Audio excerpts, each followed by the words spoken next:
Dave? Dave? Dave! Oh. Oh, hey, Vaylor. It's Dave. Thanks for letting me be part of your podcast. I was going to contribute a full record, but the choice was really hard. So it took about a month, and I went through, and the first one I considered doing was a record that was really dear to me when I was a child. It was Walt Disney Studios' Chilling Sounds of the Haunted House. And this record contained night creatures, the dungeon, and witches, and I spun this record over and over. But then I thought, maybe not. So then I moved on to this record, which was Inside Star Trek. And this is Gene Roddenberry and Isaac Asimov talking, but you also got a bonus track of Dr. McCoy's RX for Life. Not quite. Then I thought about another record I love called Swiss Yodeling Songs. Swiss Yodeling Songs has a rave-up hit called Miss My Swiss, and it's really good, but not quite. And then, so I settled on this record, Laurie Anderson's Mr. Heartbreak. How I discovered the record in 1984, I was working at Vinyl Fever, the record store, and I walked in, and they were spinning this new Peter Gabriel track. And I was like, wow, new Peter Gabriel record, because I was a huge Genesis fan. And they go, no, it's not a Peter Gabriel track, it's a Laurie Anderson record. And I'm like, who? So I put the record in my stack and I took it home, and that weekend it was a rainy weekend, and I spun this record over and over. It's a great rainy day record.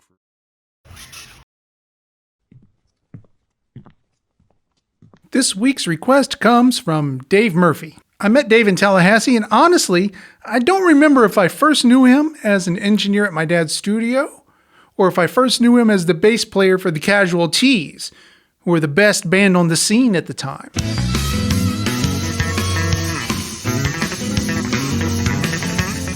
Dave recorded my college band's demo and my sister's debut album.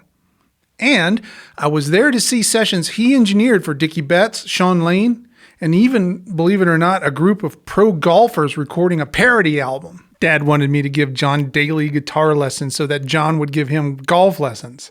Not sure what I was supposed to get out of that deal, though. Dave also worked on the films of Victor Nunez, one of my all-time favorite directors. He even makes an appearance with the Casualties in Ruby in Paradise. By his own description, Dave is an insatiably curious and distracted individual who loves collecting books on Florida history, Eastern philosophy, UFOs, ancient megalith structures, folk art, depression glass, gardening, and cooking. Plus, he's a way cool guy. And Dave suggested Mr. Heartbreak by Laurie Anderson. My first knowledge of Laurie Anderson was when she had a decent-sized radio hit with Language is a Virus. Language, it's a virus. And her song, Oh Superman, is one of Emily's favorites as well. I'm not home right now, but if you want to leave a message, just start talking at the sound of the tone. We saw her perform live at Moogfest a few years ago, and it was amazing. And Astrid and I went to her exhibit at the Smithsonian, which was also amazing. But so far, I've never listened to one of her albums all the way through. High time we change that, don't you think? Indeed, I do. So I'm going to go over here and listen to Mr. Heartbreak, and Dave is going to tell you more about the album.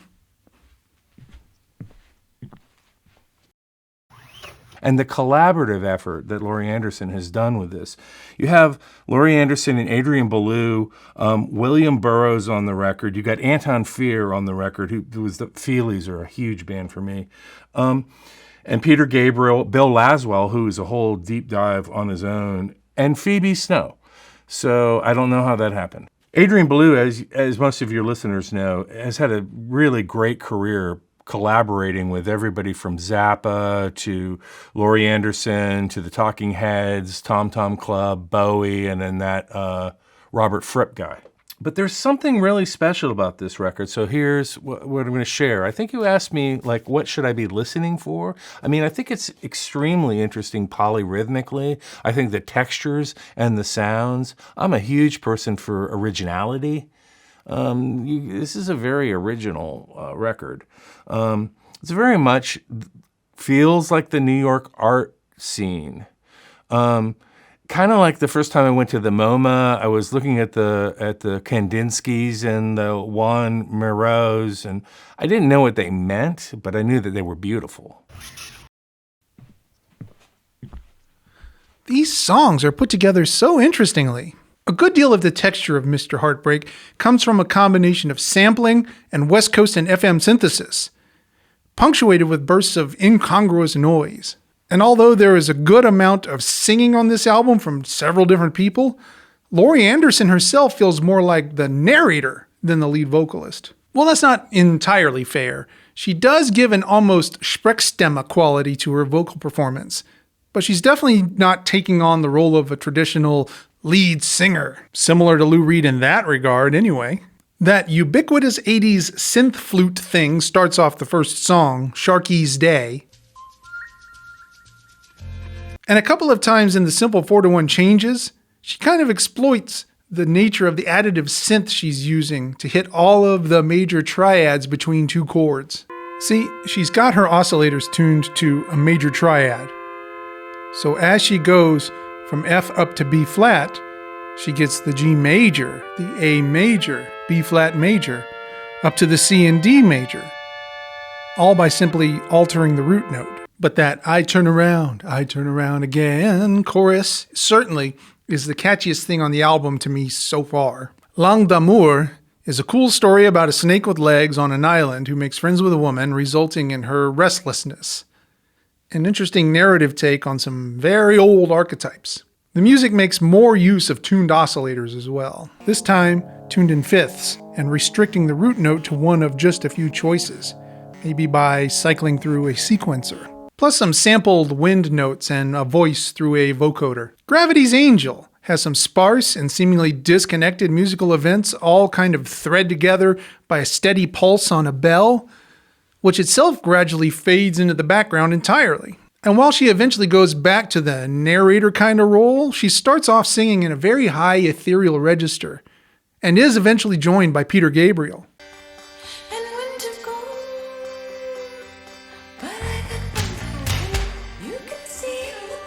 So apparently Laurie Anderson approached Thomas Pynchon about making an opera out of Gravity's Rainbow. He said she could, provided that she only use a banjo. There's this weird, almost vocal chugging sound that accompanies everything on Kokoku, and it does so using a repeating rhythmic figure that almost fits the pulse of the song. Almost.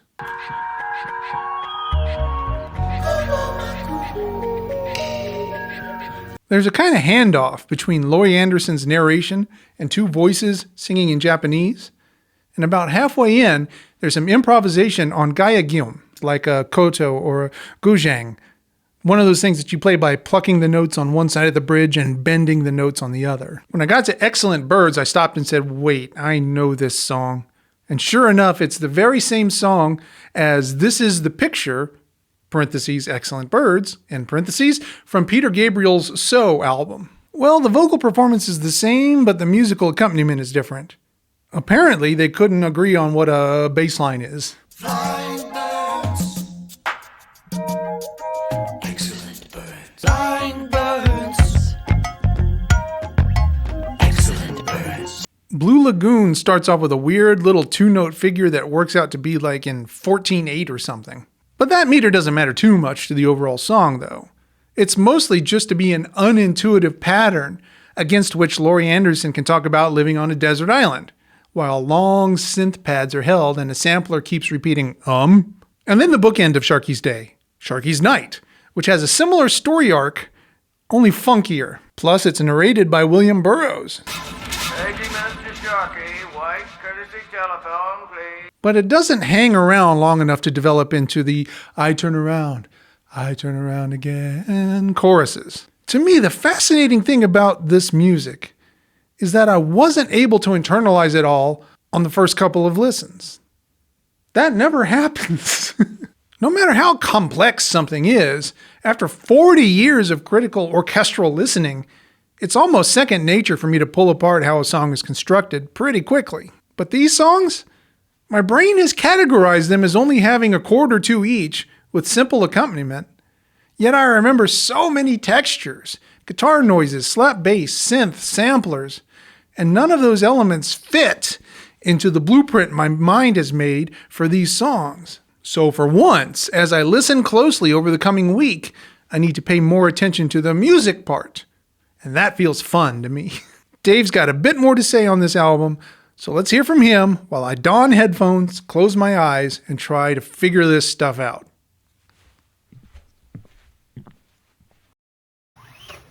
I don't know what the record means to me other than I've thought about Laurie's like taking you, it's like Laurie in Wonderland. She's very a human being for the whole record, but the rest of the instrumentation and the arrangements are very otherworldly. So it's like Laurie in Wonderland. And it's a very unique approach. I mean, of course she uses vocoder and these other instruments, but she still remains a human in this, and then her surroundings and the environment that she's in are really elaborate and polyrhythmic and tonal, and parts of it remind me of like being on a safari. Like she's taking you into this place, into this land. I guess that's what a really good performance artist does.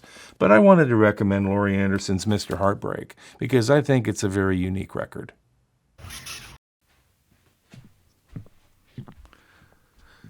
I'll get to what I found out about the music in a bit, but first I want to talk more about Laurie Anderson's voice. It occurred to me as I was listening to Mr. Heartbreak this week that there are many ways of conveying emotion using only your voice. Sure, there's a way we all think of, by invoking elements of sadness,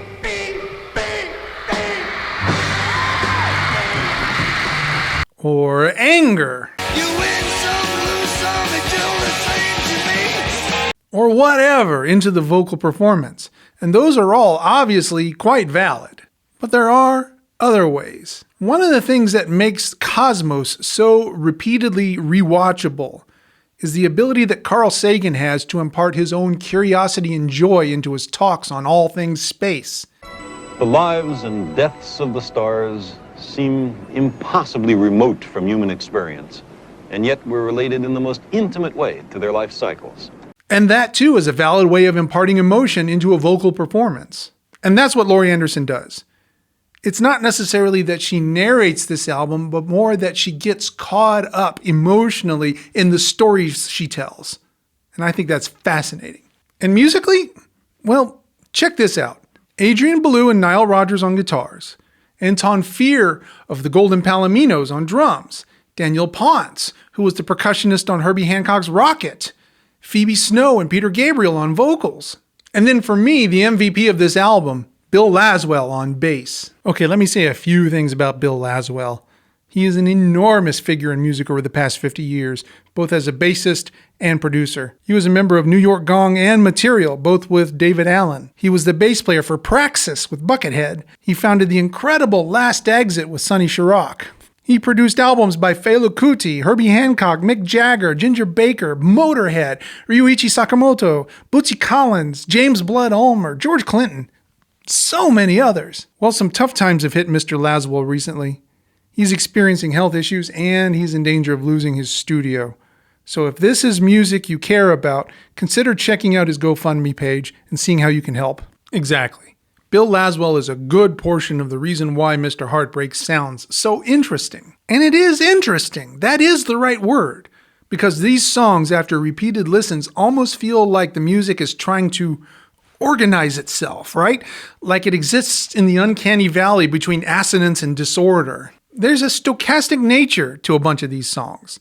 It's like there's someone behind it all with these buckets of musical ideas, and we're hearing them being placed into different combinations and different orders, trying to find what works best. But here's the thing. When you couple that with Laurie Anderson's vocal delivery, it almost becomes a surrealist punk rock, right? It becomes a fantastic example. And again, fantastic is the right word, of someone making simple music, no conservatory or advanced degree required, but it's not the same stupid two-chord punk rock that every other similarly inclined musician was playing at the time. She puts the lie to the notion that all nonconformists are alike, and I dig that. So my final thoughts. I give Mr. Heartbreak by Laurie Anderson one scouring of the Shire. Now let's see who actually read the books. See you next week.